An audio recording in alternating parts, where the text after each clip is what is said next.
Robbo's Travels. 4th of May 1699 to the 13th of April 1702. During his first voyage, Robbo is washed ashore after a shipwreck and finds himself a prisoner of a race of tiny people less than 6 inches tall. Hey Robbo, where the bloody hell have you been? Yeah, mate, I was in a bloody shipwreck. Let me tell you, I had a few travels. Oh, bloody hell, mate. You've been in the wars? Yeah, mate. Oh, what happened? What happened, mate? Alright, mate, I'll tell you what happened. I was in a ship, and we got bloody shipwrecked, mate, that's it. And what happened? We were trying to get out with the boat, but the boat was overset by a sudden flurry from the north. What became of my companions in the boat, as well as those who escaped on the rock or were left in the vessel, I cannot tell, but conclude they were all lost. For my own part, I swam as fortune directed me, and was pushed forward by wind and tide. I often let my legs drop and could feel no bottom, but when I was almost gone and able to struggle no longer, I found myself within my depth. And by this time the storm was much abated. The declivity was so small that I walked near a mile before I got to the shore, which I conjectured was about 8 o'clock in the evening. I then advanced forward near half a mile, but could not discover any sign of houses or inhabitants. At least I was in so weak a condition that I did not observe them. Bloody hell, mate. Keep on going. I was extremely tired, and with that and the heat of the weather and about half a pint of brandy that I drank as I left the ship after I drank the slab you gave me, Yeah, mate. I found myself much inclined to sleep. I lay down on the grass, which was very short and soft, where I slept sounder than ever I remember to have done in my life. And as I reckon about 9 hours, for when I was awaked it was just daylight. I attempted to rise, but was not able to stir, for as I happened to lie on my back, I found my arms and legs were strongly fastened on each side to the ground, and my hair, which was long and thick, tied down in the same manner. I likewise felt several slender ligatures across my body, from my armpits to my thighs. I could only look upwards. The sun began to grow hot, and the light offended mine eyes. I heard a confused noise about me, but in the posture I lay, could see nothing except the sky. In a little time I felt something alive moving on my left leg, which advancing gently forward over my breast came almost up to my chin, when bending mine eyes downwards as much as I could, I perceived it to be a human creature not 6 inches high, with a bow and arrow in his hands and a quiver at his back. In the meantime I felt at least 40 more of the same kind following the first. Bloody hell, Robbo. Keep on going, bloody. This is an adventure. I was in the utmost astonishment, mate, and roared so loud that they all ran back in a fright. And some of them, as I was afterwards told, were hurt with the falls they got by leaping from my sides upon the ground. However, they soon returned, and one of them who ventured so far as to get a full sight of my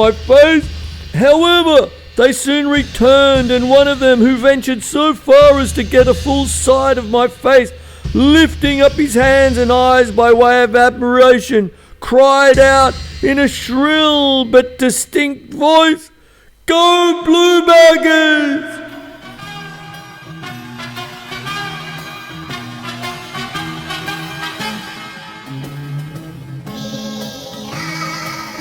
After giving assurances of his good behaviour, Robbo is given a residence in Lilliput and becomes a favourite of the Lilliput royal court. He is also given permission by the king of Lilliput to go around the city on the condition that he must not hurt their subjects. At first, the Lilliputians are hospitable to Robbo, but they are also wary of the threat that his size poses to them. The Lilliputians reveal themselves to be a people who put great emphasis on trivial matters. For example, which end of an egg a person cracks becomes the basis of a deep political rift within that nation. They are a people who revel in displays of authority and performances of power. Robbo assists the Lilliputians to subdue their neighbours, the Belafuscudians, by stealing their fleet. However, Robbo refuses to reduce the island nation of Belafuscu to a province of Lilliput, displeasing the king and the royal court. Robbo is charged with treason for, among other crimes, urinating in the capital, though he was putting out a fire. He is convicted and sentenced to be blinded.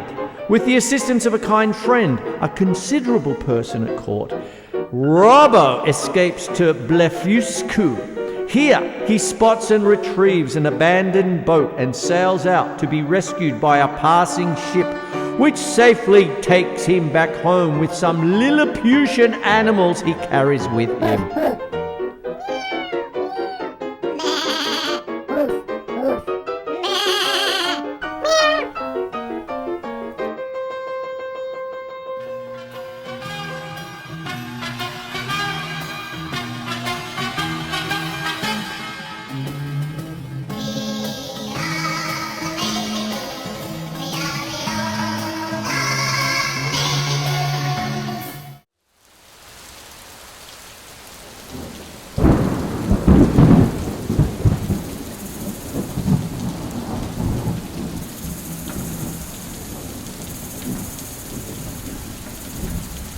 Part 2.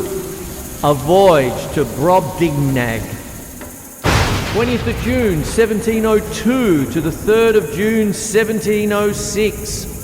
Robbo soon sets out again, when the sailing ship Adventure is blown off course by storms and forced to sail for land in search of fresh water. Robbo is abandoned by his companions and left on a peninsula on the western coast of the North American continent. Oh, mate, what happened then? Oh, well, I got onto another boat and I kept on sailing, but we ran out of water. But then we found an island and then we went in. And to have a bit of a look around, have a bit of a look-see, mate, I got on the shore and I climbed up a steep hill which gave me some prospect of the country. I found it fully cultivated, but that which first surprised me was the length of the grass, which in those grounds that seemed to be kept for hay, because it was above 20 foot high, mate. Bloody hell, Robbo. I fell into a high road, for so I took it to be, although it served to the inhabitants only as a footpath through a field of barley. Here I walked on for some time, but could see little on either side, it being now near harvest and the corn rising at least 40 foot, mate, 40 foot. Bloody hell. I was an hour walking to the end of this field, which was fenced in with a hedge of at least 120 foot high, and the trees so lofty that I could make no computation of their altitude. There was a stile to pass from this field into the next. It had 4 steps and a stone to cross over when you came to the utmost. It was impossible for me to climb, mate, because every step was 6 foot high and the upper stone above 20. I was endeavouring to find some gap in the hedge when I discovered one of the inhabitants in the next field advancing towards a stile of the same size with him whom I saw in the sea pursuing our boat. He appeared as tall as an ordinary spire steeple, mate, and took about 10 yards at every stride as near as I could guess.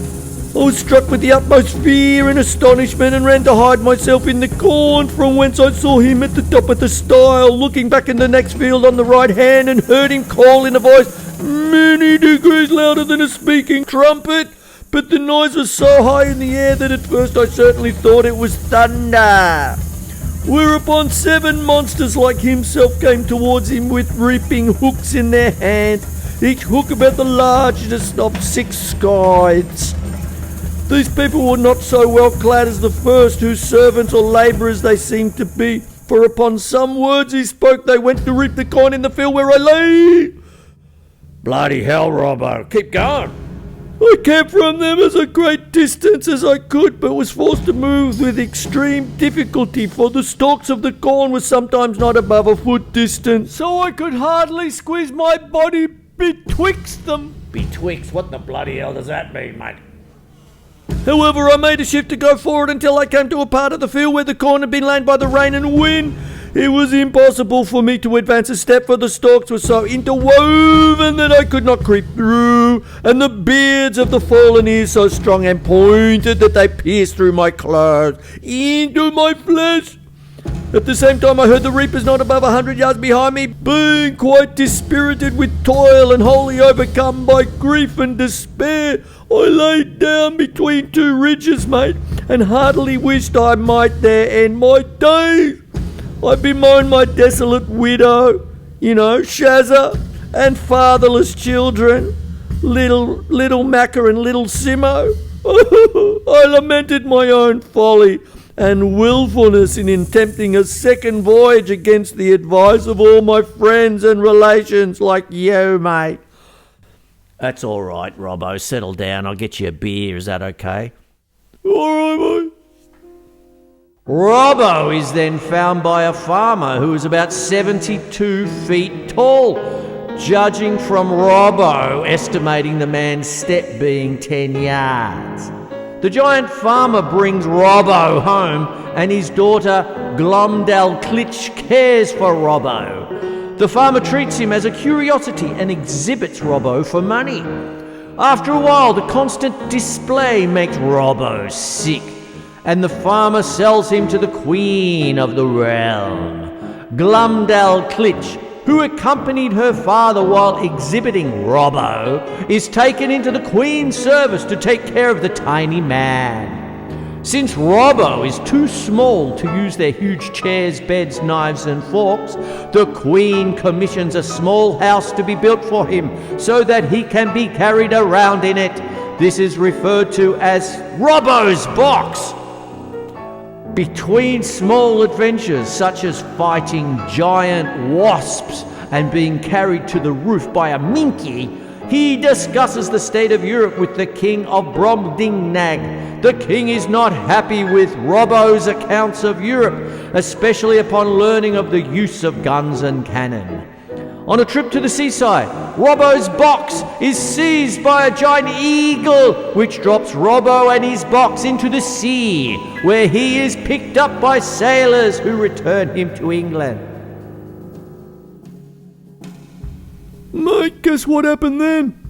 You mean there's more, Robbo? Bloody hell. Mate, we got taken over by pirates. They boarded the ship, and after a bit they put me on this bloody canoe and bloody put me out to sea. I thought I was going to drown.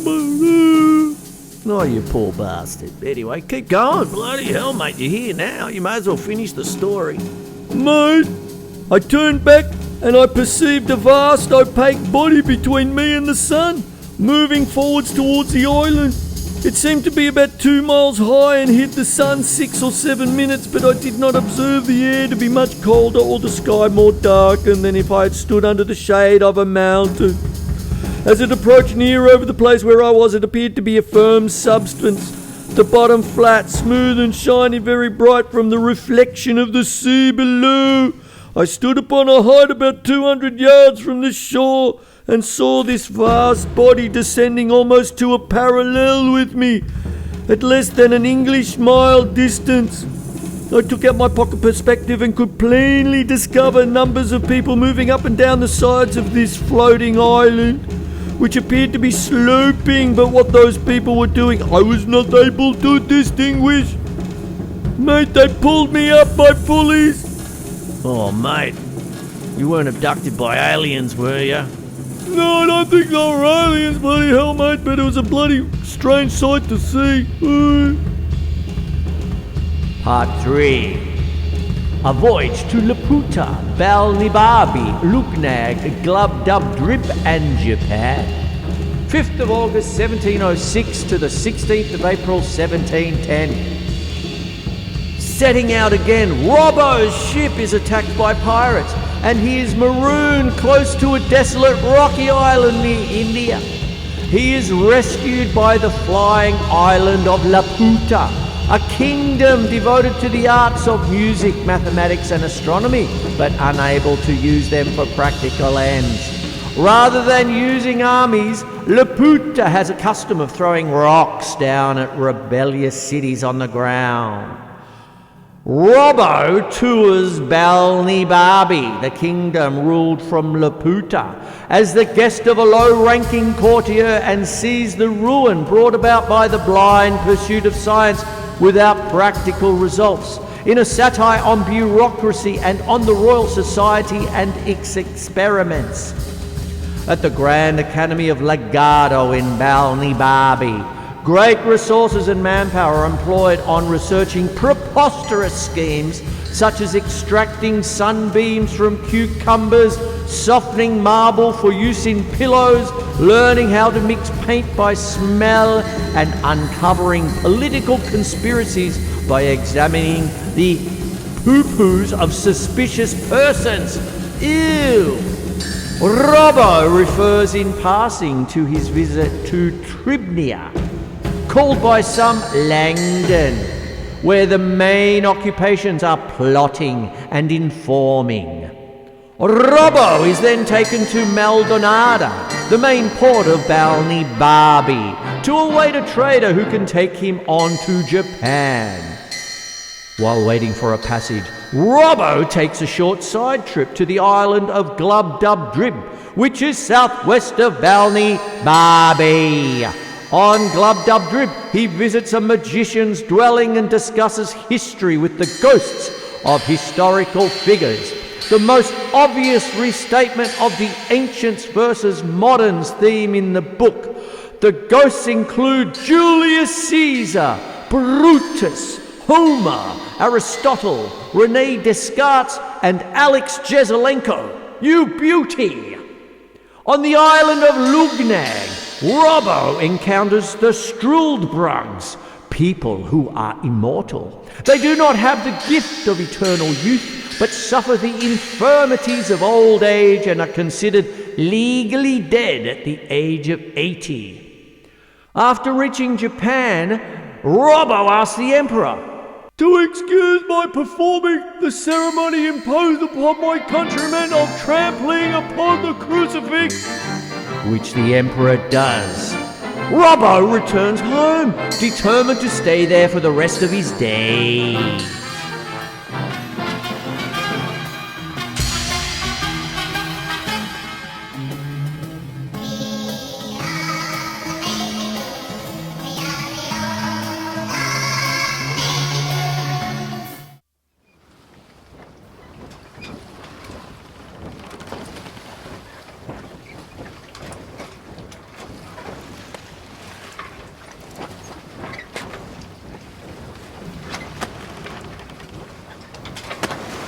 Part 4. A Voyage to the Land of the Himans.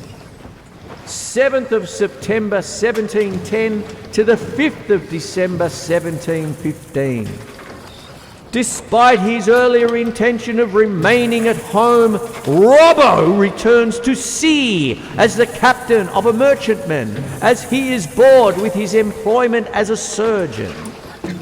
Mate, after all that, I was trying to get me boat back to shore and all that, but then I had some sailors who I took on board, but then they turned on me and they bloody started up a mutiny. Oh, mate. What happened, mate?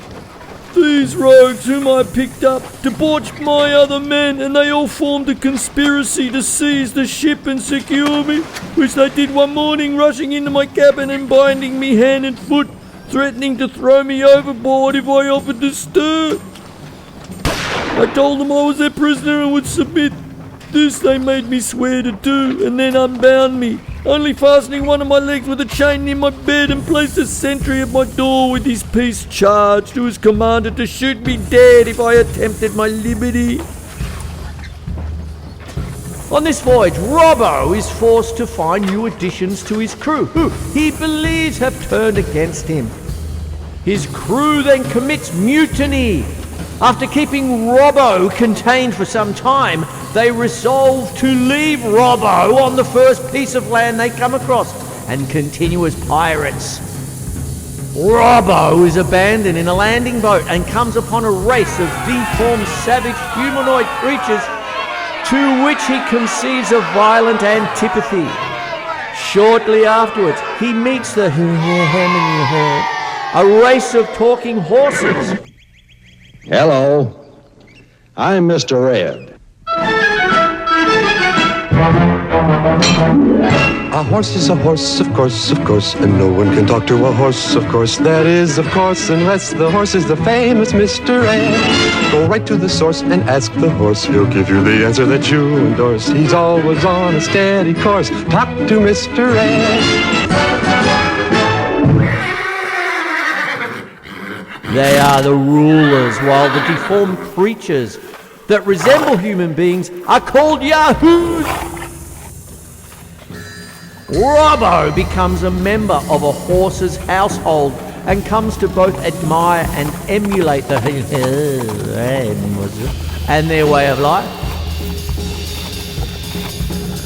rejecting his fellow humans as merely yahoos, endowed with some semblance of reason, which they only use to exacerbate and add to the vices nature gave them. However, an assembly of the rules that Robbo, a yahoo with some semblance of reason, is a danger to their civilization and commands him to swim back to the land that he came from. Robbo's master, the who took him into his household, buys him time to create a canoe to make his departure easier. Mate, I began this desperate voyage on February the 15th, 1714 to 15, at 9 o'clock in the morning. The wind was very favourable, however I made use at first only of my paddles, but considering I should be weary and that the wind might probably chop about, I ventured to set up my little sail, and thus, with the help of the tide, I went at the rate of 1.5 leagues an hour, as near as I could guess. My master and his friends continued on the shore until I was almost out of sight, and I often heard the sorrel nag, who always loved me, crying out, Yahoo! Take care of thyself, gentle Yahoo!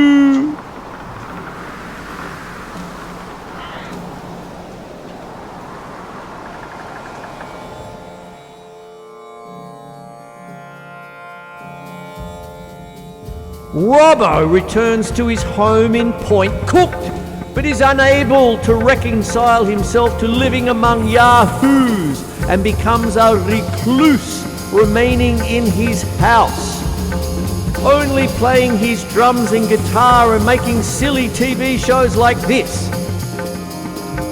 Epilogue. The humanums are endowed by nature with a general disposition to all virtues, and have no conceptions or ideas of what is evil in a rational creature. So their grand maxim is to cultivate reason and to be wholly governed by it.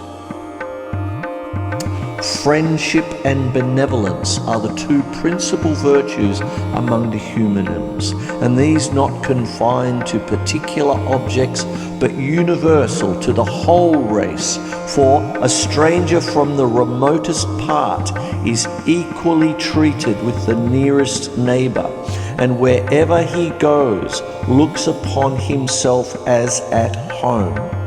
They preserve decency and civility in the highest degrees, but are altogether ignorant of ceremony. They have no fondness for their colts or foals, but the care they take in educating them proceedeth entirely from the dictates of reason. And I observed my master to shew the same affection to his neighbour's issue that he had for his own. They will have it that nature teaches them to love the whole species, and it is reason only that maketh a distinction of persons where there is a superior degree of virtue.